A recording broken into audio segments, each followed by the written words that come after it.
Hey guys, welcome back and thanks for joining me. I'm your host, Sherry, and you are listening to From the Dark Side podcast. This is our first case of 2023 and one I first heard about recently, but really quick. Oh my God, you guys, this is not an ad, I promise. I've recently realized I've watched pretty much every true crime documentary on Netflix, Hulu, Prime, and Paramount Plus, and I got bored. So I subscribe to the Discovery Plus streaming service. This is the holy grail of true crime shows. There's so many different ones, and I was shocked when I was scrolling through and just seeing how many there are.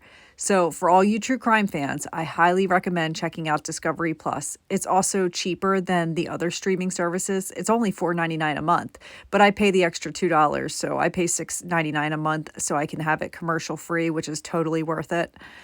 It's got all the old school unsolved mysteries and forensic files. Those shows are where my love for true crime ever began.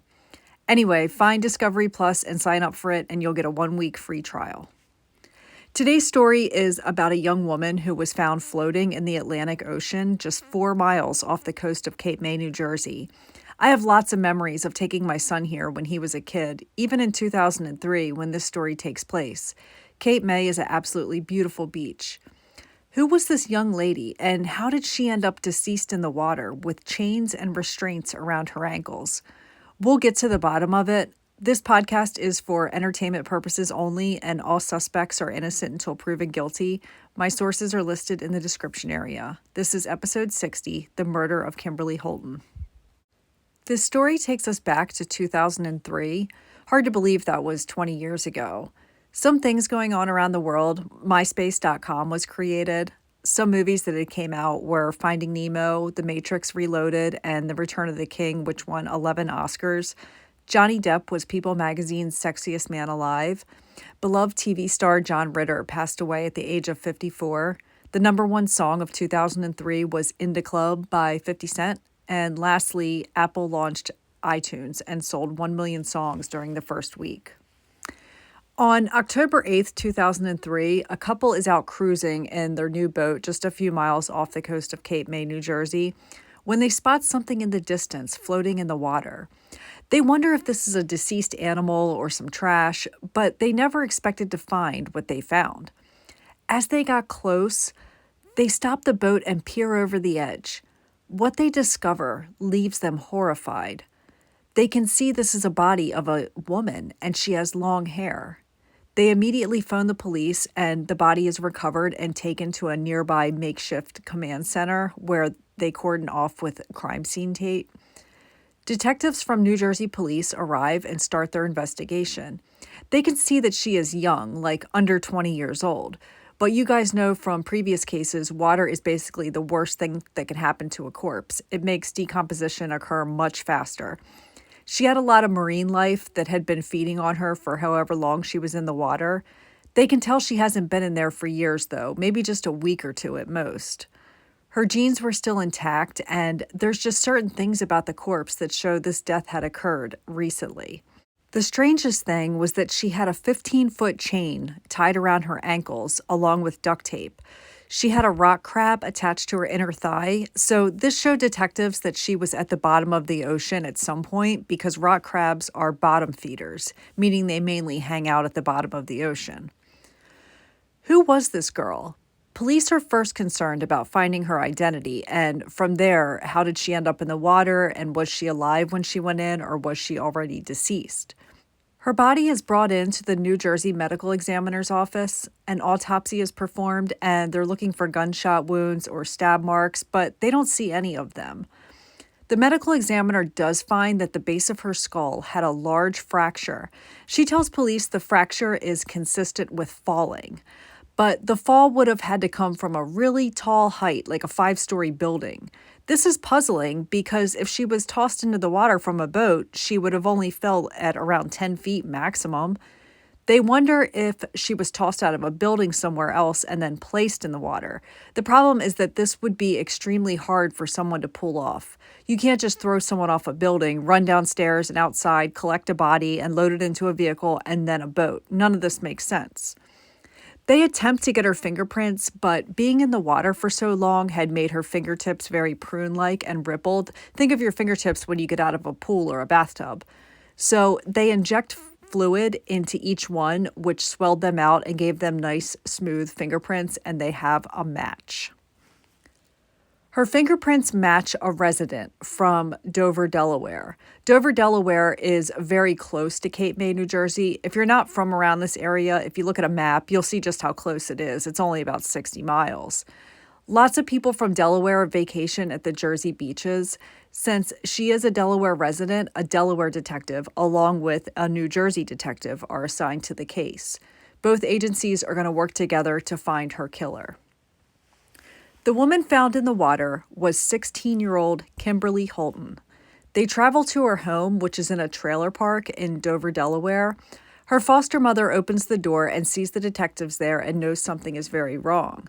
They tell her Kimberly's body was found. Kimberly was born November 4th, 1986. She had a really rough life. Her father was in prison, her mother was a drug addict at the time, and Kimberly was moved around from different family members as a child. Now, even though Kimberly had been through so much and faced a lot of hardships, her teachers say she was a great kid, very friendly, and deserved better circumstances than what she was given. In 2001, some neighbors of hers at the trailer park offered to take Kimberly in. Their names are Rudy and Lorraine. They have a daughter around her age named Heather and thought it would be okay to have another daughter living with them. They were already raising one her age, plus the two girls would have a sister to keep company. Kimberly moves in with the family, and they are her guardians. Now, this wasn't some legal adoption or foster care through the state. This is just one of those, hey, I'll keep her since you can't take care of her kind of things. Kimberly did live with her grandfather for a short time before moving in with Rudy and Lorraine. 2 years later, Kimberly is dead, and her foster mother wants answers. Lorraine tells the detectives she last saw Kimberly just 9 days earlier, September 29th, 2003. As a side note, this confirms Kimberly's body was only in the water for 8 or 9 days at most. She said she reported Kimberly missing the next day. Now, Kimberly was known to run away at times, but she always returned within a couple days. This most recent time, the police did a quick report and asked everyone if they had seen her and said they would look out for her. Because of her history of running away, this wasn't completely out of the ordinary for her to be missing, but she didn't expect she would be found dead, as Kimberly always returns within a couple days. They bring Lorraine in and sit down and want to find out more about Kimberly. Who would want her dead? Does she have any enemies? Lorraine said her husband, Rudy, and her were in the process of separating. Just 2 weeks before, Kimberly had called the police on her foster dad because he got in the bed with her and did things he wasn't supposed to. Rudy was known to be creepy and would sometimes watch Kimberly and just be a fucking pervert. He was charged with abusing her at this time. So he is one person they feel has a motive to want Kimberly dead, since just 2 weeks prior she had him arrested and now him and his wife are separating and so on. Rudy is brought in for questioning, and he tells the detectives that he was at the home of his biological daughter for 3 days during the time Kimberly disappeared. His alibi ends up checking out, which is surprising, and Rudy is cleared, at least of the murder, not the other charge. The detectives were disappointed because they really thought they had her killer right in front of them. The next line of business is to go back to the evidence. There's not much on Kimberly that they can get clues from. She was in the water for at least a week, so DNA is washed off and so on. Besides, this is 2003. Police have been using DNA testing since 1986, but even in 2003, DNA testing wasn't like it is today in 2023. They clean up the chain that was found on her. It's a 15-foot long, heavy piece of chain. They find a number on the chain, some kind of identifying number from the manufacturer. The manufacturer states that this particular chain is one that is sold at Lowe's. If you're not familiar with Lowe's, it's a big home improvement store popular here on the East Coast. It's a lot like Home Depot. The detectives contact some local Lowe's stores in the area and find a chain just like the one found on Kimberly was sold recently at one of the stores in Dover, Delaware. The store manager pulls up the sales history and sees the time and exact date that it was sold, so they go to the camera footage taken from the register. There are two men standing in line purchasing a 15-foot piece of chain just like the one found on Kimberly. As well, they have two cinder blocks. This has to be Kimberly's killer. They can't recognize who the men are since the video footage was from the ceiling, but they can tell they are young, like 20 to 25 years old. Every news station in the area puts this image out in hopes that someone would recognize who these two young men are. Within days, a young man reports to the police station and claims he is one of the men in the video. This kid is scared to death and wants to quickly clear his name. He says he's in the video because his buddy that he was with, whose name is Jacob, asked him to come along. Jacob was making some kind of exercise weightlifting contraption from the chain and cinder blocks and needed a friend to help him. The detectives tell him that they believe these items purchased were used in Kimberly's murder. The kid is super scared and tells them he had no idea. He was just helping his friend out by carrying these out of the store and tagging along for the trip. He is eventually cleared, but now police have a name to look into, which is the friend he was with, who is 20-year-old Jacob Jones. I want to backtrack for a moment and tell you guys about one person I haven't really touched on yet, and that's Heather, who is Kimberly's foster sister, who is the same age as her and has been living with her for the past 2 years. Kimberly would often take Heather's clothes and wear them. I don't know if this is something teenage sisters normally do or not. I really have no idea what the normal amount of arguing for sisters is, but they fought constantly. What I'm getting at is that Jacob Jones is Heather's boyfriend. This is an immediate red flag, and Heather is brought in for questioning. Heather is hysterical and says, yes, her and Kimberly fought all the time. But at the end of the day, she was her sister and she loved her. She also said she wasn't worried about Kimberly initially when she disappeared, since Kimberly is known to take off. But after a few days passed, she grew really worried and knew this wasn't like the other times. She tells police she reached out to Jacob, her boyfriend, about Kimberly's disappearance, and he didn't really want to talk about it. She assumed it was because Jacob didn't like Kimberly and didn't really care that she was gone, or because he felt bad that Kimberly was missing and they were on bad terms. Heather says she has nothing to do with Kimberly's disappearance and wants answers just as bad as they do. The police then clear her as a suspect. During Jacob's interrogation, he asked for a lawyer within a few minutes, and you guys know how this goes. Once a suspect says they want a lawyer, police have to end the interview. Jacob is not permitted to talk to the police without a lawyer present, and he is free to walk out. A few days later, this is less than 2 weeks since Kimberly's body was found. Heather and Jacob go out to lunch. Heather bluntly asks him if he had anything to do with Kimberly's murder. He says his lawyer said not to talk about the case, not even to her. Heather is dumbfounded because she was expecting him to say, hell no, I had nothing to do with her murder. She still didn't believe that Jacob would murder her sister. We have to remember, Heather is still a teenage girl and young and naive herself. Just to touch on Jacob's background, Jacob is 20 years old. He is a recent high school graduate who everyone thought was a great kid. He got his pilot's license at only 16 years old. And even though he is only 20 years old now, he had his private pilot's license, an instrument license, and a flight instructor license. Why on earth would this promising young man want to hurt his girlfriend's sister? It's learned that although Kimberly didn't get along with her sister Heather, she also didn't get along with Jacob. She often belittled him and embarrassed him in front of Heather. She called him Four Eyes because he wore glasses. She also made fun of the fact that he couldn't get his fighter pilot's license because of his eyesight. They bickered a lot when Jacob was over the house. She picked on him constantly in front of other people. Jacob hated Kimberly. This is still not an excuse to kill her, though.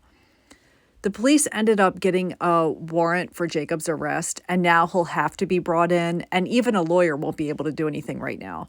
They get their piece of paper and drive over to Jacob's parents' house, and as soon as they got there, they find Jacob has just shot himself with a shotgun. He is deceased. It literally just happened moments before, and his parents are hysterical as expected. The detective sits down with Jacob's parents, and Jacob's dad tells them that last night Jacob confessed to him. He also said there was another man involved who was 23-year-old Michael Kaiser. He tried to place a lot of the blame on Michael. Michael and Jacob were friends and knew each other from airplane school. Michael is brought in and he tells the police everything. Now, Michael was not the friend who was in the line at Lowe's purchasing the chain and cinder blocks. That guy was cleared. This is a different friend, and with Jacob now deceased, he's the only suspect. Michael was asked to participate in the crime by his friend Jacob, and he did. But Michael said he was forced to participate because Jacob said if he didn't, he would kill him. Michael was afraid of Jacob. Michael also waived his right to an attorney. The motive in this case was that Jacob hated Kimberly. He hated her so much that she embarrassed him in front of Heather. Kimberly picked on him constantly, and she was always fighting with Heather. It had gotten to the point where Jacob began refusing to even come to Heather's house if Kimberly was there. But did she deserve to die? Of course not. She was 16. He could have told her just shut up and go away. I feel like there's way more to it, though. People don't just kill because someone is annoying you. I feel like Jacob had a killer in him and would have likely killed someone in his life, whether it was Kimberly or someone else. There was definitely something more going on with him. It's a shame because he was a driven young man. I don't know any 16-year-olds with their pilot's license and a 4.0 grade point average. He literally threw his life away and took the life of a young lady in the process. Let's get into exactly what happened and how she ended up in the water. Michael says he picked Kimberly up from her house the night of September 29th, as Jacob had instructed him to do. The reason was because they were going to meet up with Jacob so him and Kimberly could talk about their beef and see what can be done to make things better. Jacob pretended like he wanted to help her with her life. I don't know where Heather is in all of this or if she knew her boyfriend was spending time with her sister out that evening. There was footage of Michael and Kimberly together that night walking into a Wawa convenience store. Jacob, Michael, and Kimberly are together at the Budget Inn Motel in Dover, Delaware, which was nearby where Kimberly lived, and it was also right next to the Lowe's store where the chain was purchased. Once they arrive at the motel, Michael says Kimberly had sex with Jacob and then with him while Jacob watched. Afterwards, she goes into the bathroom, and when she comes out, she is ambushed by Jacob. He holds her down and smothered her while Michael holds her legs to stop her from kicking. Once she was dead, they duct taped her ankles and wrapped a chain around them and attached the cinder blocks. They loaded her body into the trunk of Jacob's car and drove her to Dover Air Force Base, where they then loaded her into a Cessna 172 airplane, and Jacob left in the plane at 11:45 p.m. There, Jacob flew over the Atlantic Ocean. He slowed the plane down and was able to roll her body out the door. Her body came crashing into the ocean. This explains when the medical examiner had said that she had an injury to the base of her skull that was concurrent with having fallen out of a building. Their plan failed when her body hit the water because the cinder blocks disintegrated from the impact, and they didn't keep her at the bottom of the ocean for too long. Just a week later, she was discovered by the couple that was out in their new boat. It's amazing that this ocean is so big and this couple happened to be going past her body. It could have been years before she was found had they not stopped to check what was floating in the water. There was radar evidence which tracked an airplane departing from Dover Air Force Base at approximately 11:37 p.m. The plane flew to Cheswold and then to Cape May, New Jersey area and returned to Dover at 1:39 a.m. on the morning of October 1st. Once Jacob returned with the plane, Michael was waiting there to pick him up. I think it's important to mention that Heather is not a suspect. I read an article in Cosmopolitan entitled "My Boyfriend Killed My Sister." Heather said that after a few days of her sister being reported missing, she began to worry. Even though they didn't like each other, Heather is still concerned something bad happened to her. Heather called Jacob and texted him, but he didn't answer. She wants to let him know that Kimberly is missing. The next day, she goes to his house and asks him why he didn't respond to her messages. He tells her, "Do we really need to talk about Kimberly?" Heather took this as him just being cold-hearted because he hated her and didn't care that she was missing. When Heather saw the footage of the two boys at Lowe's that was all over the news, she said she immediately knew it was Jacob in that video. She emailed him and asked, "You didn't really do this, did you?" and he never responded. According to Michael, he said the night he picked Kimberly up and drove her to the hotel room to meet Jacob, Kim had told him in the car that she and Jacob were in a relationship and loved each other. She also said Jacob was helping her find a new place to live. Heather doesn't believe this, though. She doesn't believe Jacob and Kimberly were seeing each other behind her back, nor does she believe that Jacob and Michael had sex with Kimberly that night. But she also didn't believe her boyfriend would kill her sister, and he did that too.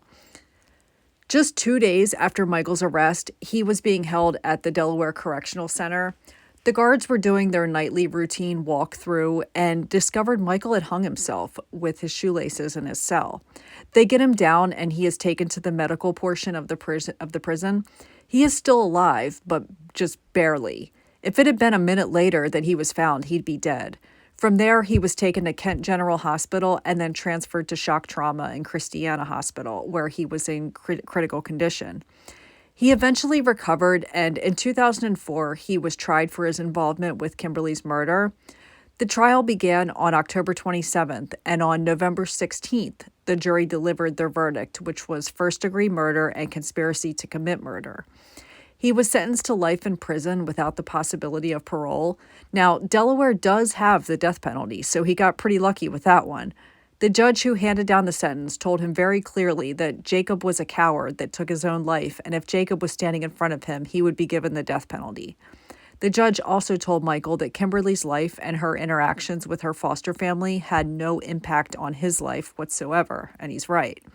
He willingly went along with Jacob. He fulfilled his sexual desires, and then he held Kimberly down while Jacob suffocated her. Michael was deemed to have a follower personality by a doctor that examined him. He was also found to be extremely immature for his age and easily manipulated into doing things. It's still not an excuse for murder, though. He also had the opportunity to plead guilty to second-degree murder and serve 18 years in prison, and he declined because he wanted to go through with a whole trial in hopes he would be found not guilty of murder. This ended up not working out for him. Now he's got life in prison with no chance of parole. Michael, at least for the first few years in prison, had an extensive disciplinary record. He was often found with contraband and was put in solitary confinement for his behavior. He's still, in 2023 today, is incarcerated at the James T. Vaughn Correctional Center in Smyrna, Delaware. Heather has since moved to Colorado and started a new life. She went to years of therapy and ended up attending a community college. Kimberly Holton was only 16 years old when she was murdered. She tried to fight back, but didn't stand a chance between two grown men. Michael said she was kicking and screaming until her last breath. Kimberly had a sad life being passed around from home to home. She doesn't know who to trust and likely trusted these two boys. Even though she was reported missing, there wasn't a ton of people out looking for her. She was thought to have just run away, and that's just how Kimberly is. Think about some of the other missing young people I've covered, and there's air and ground searches. People are holding candlelight vigils, and there's crying parents on the news. This wasn't the case for Kimberly, and she deserved better. It seems like she had a lot of people that failed her during her short time on Earth. I did find her on the Find a Grave website. There, people can leave little notes for the deceased. I found some from what I assume to be her real parents, telling her she is missed and she is loved. If alive today, Kimberly would be 36 years old. She's been gone longer than she was on the earth. Rest in peace to Kimberly. I'm so sorry for what you endured. That's it for this week, and I'll see you all again soon. Take care, and much love to you all.